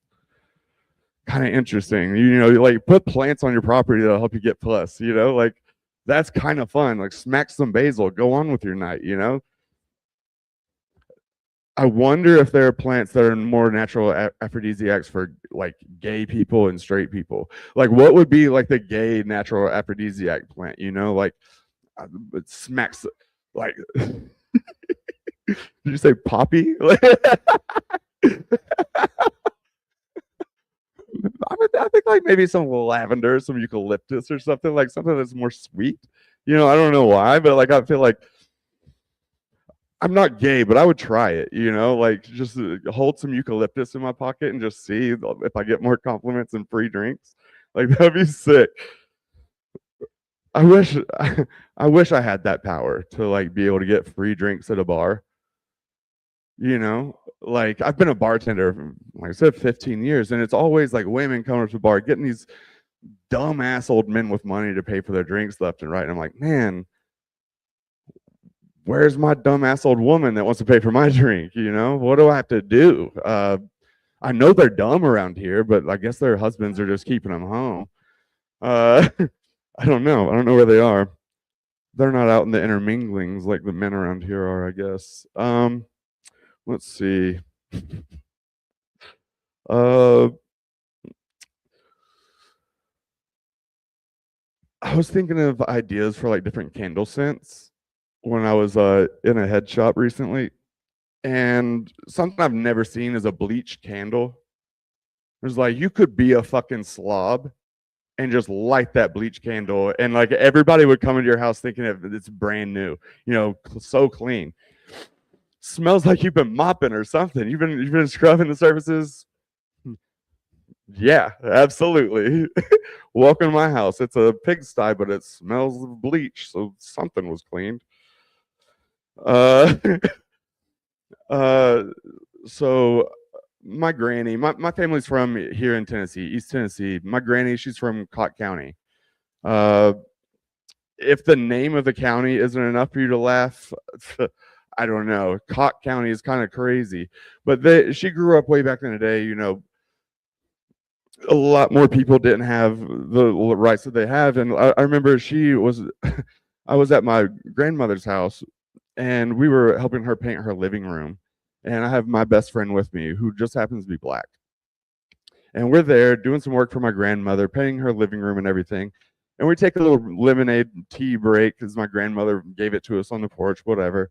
And my granny is over there sitting on the porch swing, crocheting a blanket, huge chew in her lip, singing some country ass songs that nobody's heard since 1900, you know. And then she also, in between, verses in the song, you'd hear, "Pa-ting!" She had that little spittoon down there next to her as well. So like, this is the kind of woman that she was, And me and my friend were on that porch having our lemonade, and she looks at Preston, my friend, and is just like so elated, so happy to like have him at the house, that she decides it's a good idea to say, "Let me tell you about the first time I met me an N-word family." I'm like, oh, fuck. She's like 96 years old at this time, right? Doesn't know any better, has a big smile on her face. My friend had to check on him, make sure he was good. He sees that she's in good spirits talking about it. She's like, "Yeah, I love y'all." Fuck, already hit 2 within 2 sentences. There's like, oh, you don't say these things necessarily. And she was like, "Oh yeah, I'll tell you about it. Me and my sisters were out in the yard playing, having us a good old time. And we see this N-word family come walking up to the property. And to me, it looked like they hadn't eaten in a while. It looked like they could have some dinner. So I ran inside, told them to hold on. I ran inside, told my mama, oh, we need to have this family come eat dinner with us." She says, "I swear, I think I opened everybody's eyes to them that evening." She said, "They ended up staying with us for 3 nights, having 3 different meals each night, breakfast, everything we served them. We sent them on their way with extra foods and everything." And my friend in that moment looks at her, gives her a big ass hug, and is like, "Don't ever say the N-word ever again. But I'm glad there are people in this world like you." Like being from East Tennessee, seeing how it is, I thought that was a brilliant moment. It was just like brought a smile to my face. I'm like, hell yeah, this could have gone real south with the first thing that she said to him, just seeing a black person in her presence. Shoo. With that kind of thing, it's like, I don't know. I don't know. I don't know. Okay, I'll work on that one. Let's see. Anybody watch porn? Anybody ever seen VR porn? Oh, you're missing out. And I'm going to tell you, you're missing out. So VR porn, you're not going to get the normal like stuff that you get on the regular internet for it. It's always going to be like a person like laying on a bed, and like this thing that's down there is black and huge every single time, so you like feel like you're that for the first time ever. It's great, and then also like I'd never once really fantasized in a porn way about like being in a changing room, because like I've done that before and it's not that great, but VR makes it look amazing. But then also you run the risk of potentially your friends catching you. I know from experience. I was on my living room couch, nobody in my house, all on my lonesome, wasting some time, burning some calories.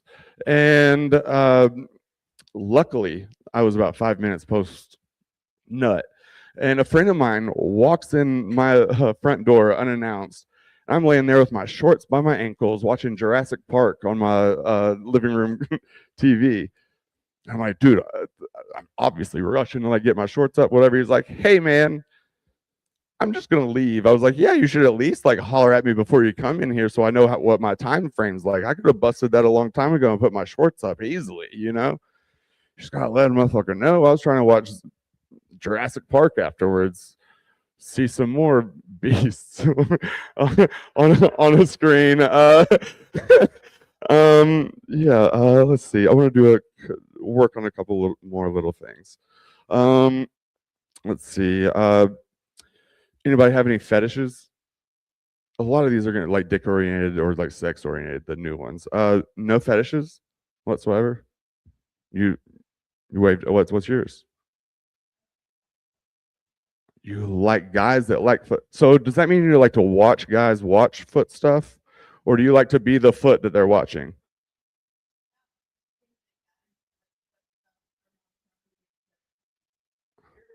That's a fact. That's a fact. Valid. Valid. Valid. And they'll typically pay you to give you the massage too. You need to work on that. I like that. I like that. I like that. For me, it's like people being blue or green.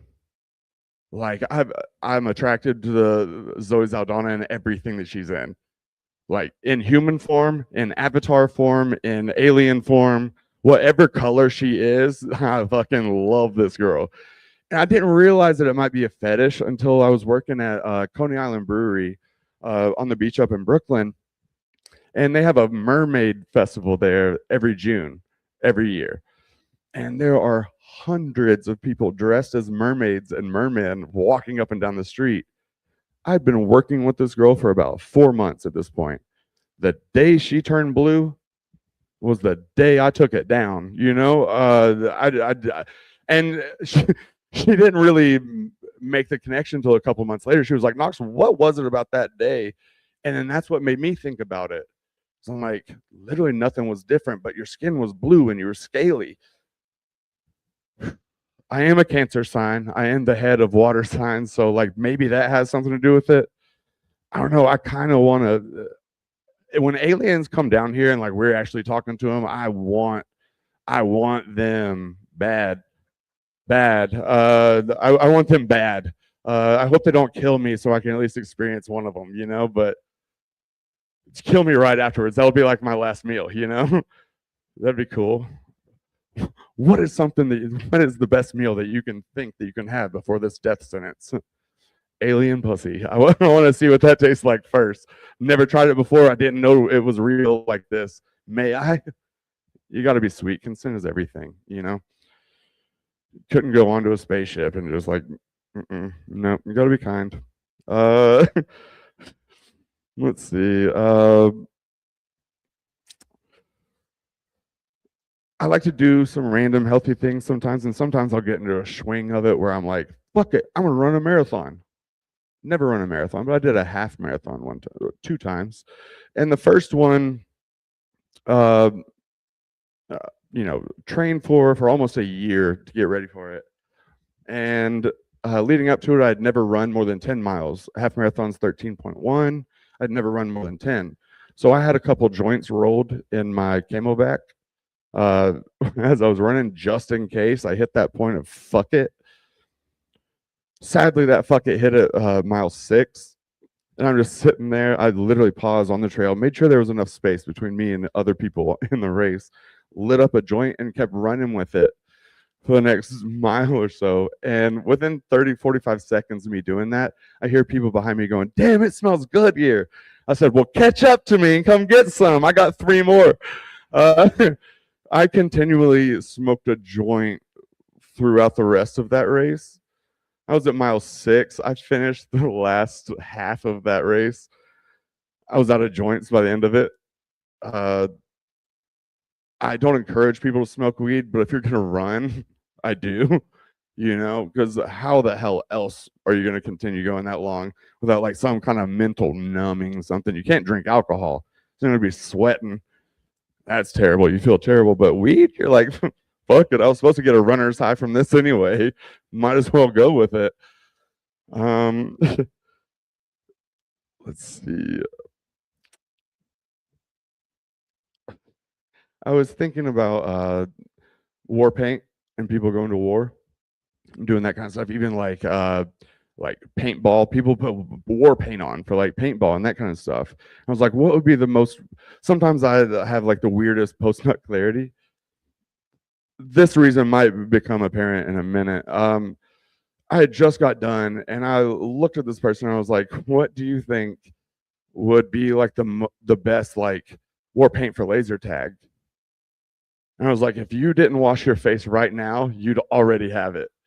You know, for me, it would just be like my goatee, you know, and we're like, oh man, this guy came ready.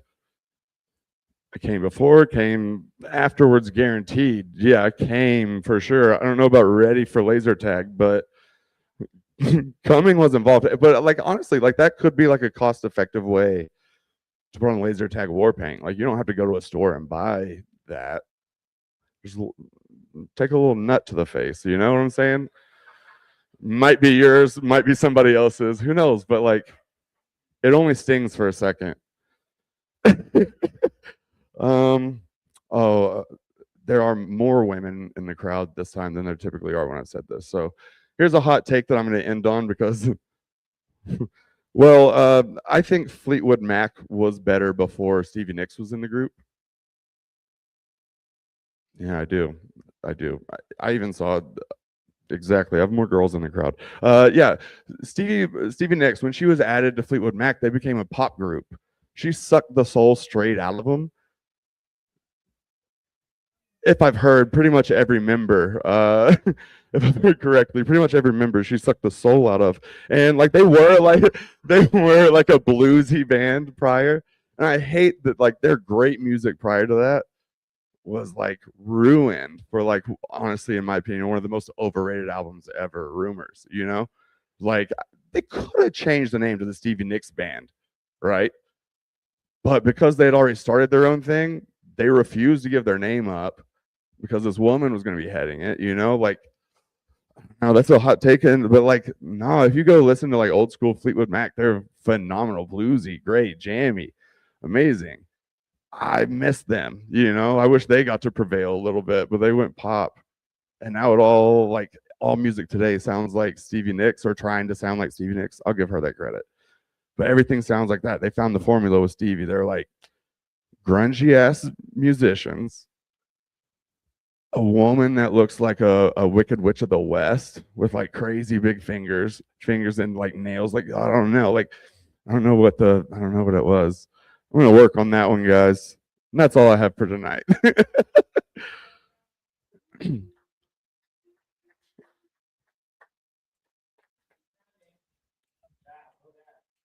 All right, I'll say something else.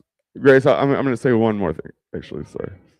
Okay. So there's this church right down the street from my house, actually, that always has like peculiar signage. Recently, it said, I actually typed it in here, choosy moms choose Jesus. And I kind of wonder if that's why so many Christian women are divorced. They were choosing Jesus over their partners, you know. I don't know, maybe choose your partner and Jesus, and maybe choose Jesus together, you know. Another sign that they had was God forgives those who are on their knees. That's what I'm saying. Me too. Every single person that's ever gotten on their knees in front of me, I don't care how batshit crazy they were, forgiven. Forgiven immediately. Don't stop. All right, and that's it for me. That's it.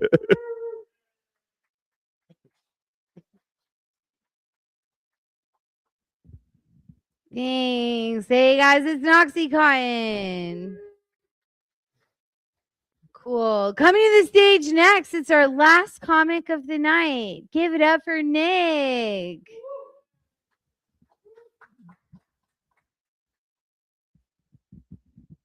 Thanks, Grace. I'm working on some old stuff, so it should all be really funny.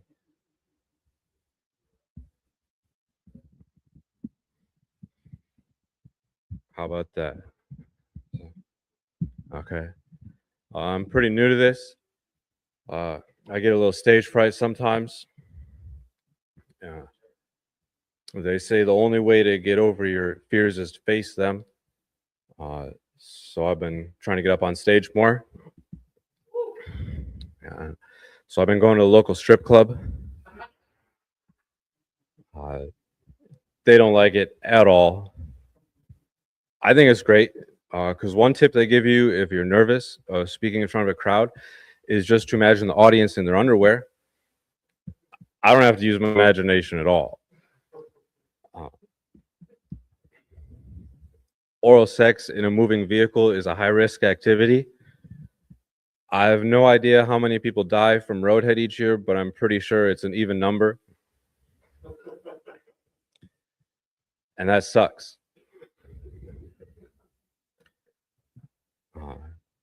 It's true what they say about road trips. You got to get along with somebody if you're going to be stuck in a car with them for a long time. Has anybody ever been on a road trip with a buddy and got pulled over in Lawrenceburg, Indiana by two corrupt cops that were clearly just profiling you because you had out-of-state plates and they were trying to catch somebody trafficking drugs across the country, and you definitely were not trafficking drugs across the country, but you definitely did have an ounce of weed, 2 tabs of acid, and $10,000 in your trunk? Just me? I've never been so glad in my life that I was white and that they didn't have a dog with them. They say the dog is man's best friend, but that's not the whole saying. The whole saying is dog is man's best friend, comma, unless you have drugs, then they are your worst enemy. That's the whole saying. Not everybody knows that. So there you go. I'm really glad spiders are small. That's it.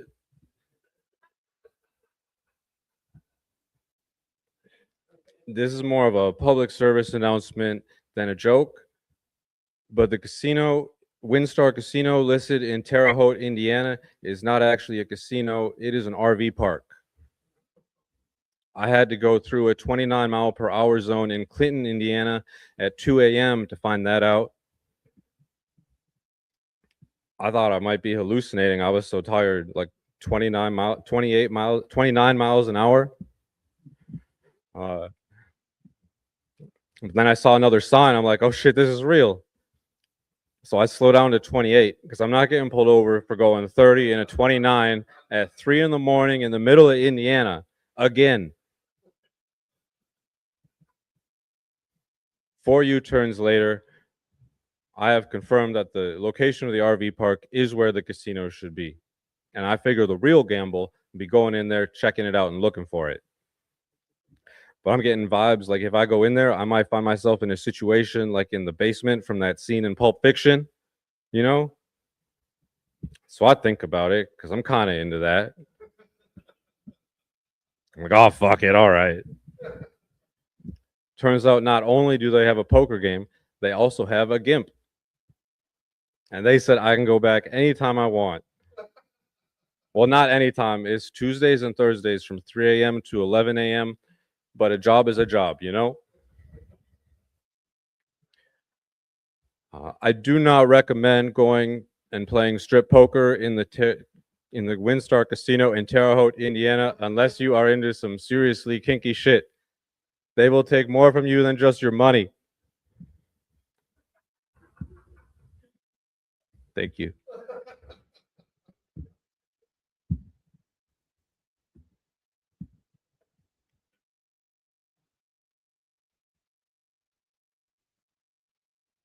One moment. Sorry about that. Have you ever watched a spider catch its prey, catch its meal? It's pretty cool, right? You know why it's cool? Because they're fucking small. Okay. If they're not small, they're out there catching your cat or your dog in the backyard, and then it's not so fucking cool. Okay.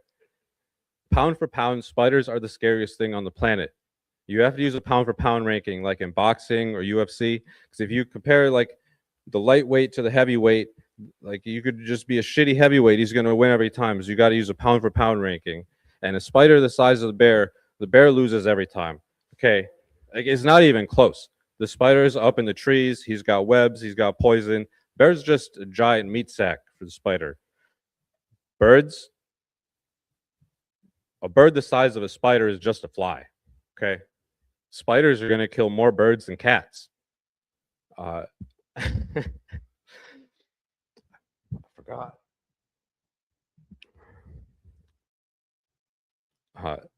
The only way the bird wins is if it can breathe fire. Okay, so like a dragon, but maybe unicorns can kill spiders too. I don't know.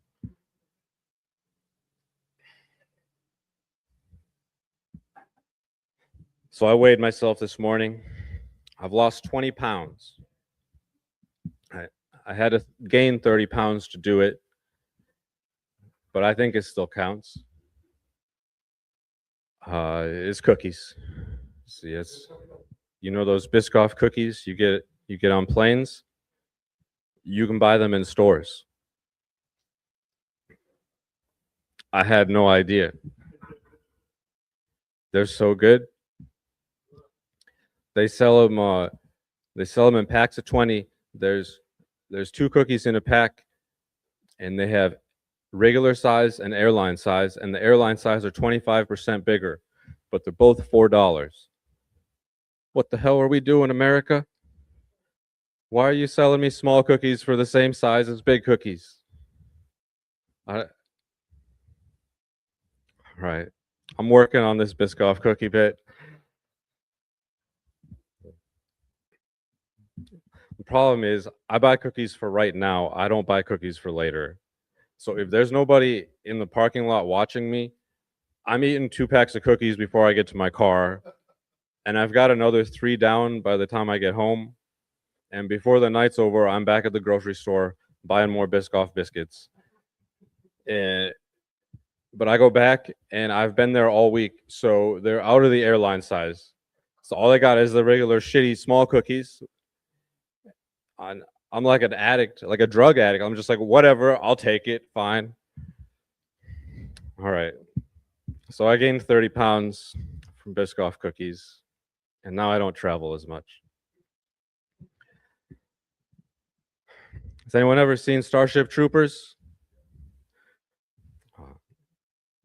That's what happens if we find spiders in space. Okay. We go to intergalactic war for no other fucking reason than there's bugs there and we're going to kill them. That's how scary they are. All right. I dislike spiders so much that when I kill a spider, I leave it on the wall because I want the other spiders to know, just like the Romans used to do. A little cross for the spider, and if you make them glow in the dark, they're like little stars on your wall. I'm just kidding. I'm not making little stars like the Roman. Excuse me. I'm not making little crosses for spiders. Besides, they'd have to be little asterisks, right? They have 8 legs. They just put them. All right, that's all I got tonight. Thank you. Give it up for Grace and Crossroads. Hey, thank you. It's Nick. Thanks so much for being here with us, you guys, for the last 2 years. Thank you so much. We love making you laugh. Elizabethton needs it. Carter County needs it. Our hearts and our souls need it. And some of you can probably afford therapy, but I'm not one of those people. So I'm an artist, just a little artist. Yeah, thanks for being here, you guys. We have lots of classes and fun things, so don't forget to like and follow us. And we'll see you next Monday at 7-ish. When the sun sinks behind the church, the comedians go to work. Great. Next week we'll probably also be live streaming to Twitch and YouTube as well. Just like this week and last week. But last week our sound was really weird, so no one heard anything. You guys are doing great. The spirit of open mic, anything could happen. Anything at all. I just want to pop out of a cake, be on a billboard, and find gold in the wild. Like, I would like to lift up a rock on the side of a creek and just find gold in the wild. That'd be amazing. I saw Method Man coming out of the subway station once. That was pretty close to finding gold in the wild. We looked at each other and I went, forever. And he looked at me and we just like looked at each other and I was like, I curtsied while I was in line for a euro. He was for sure Method Man. People only call me when it's payday. If I was drowning, would they save me? Yes, it's Monday. It's only right that I become one. Yeah.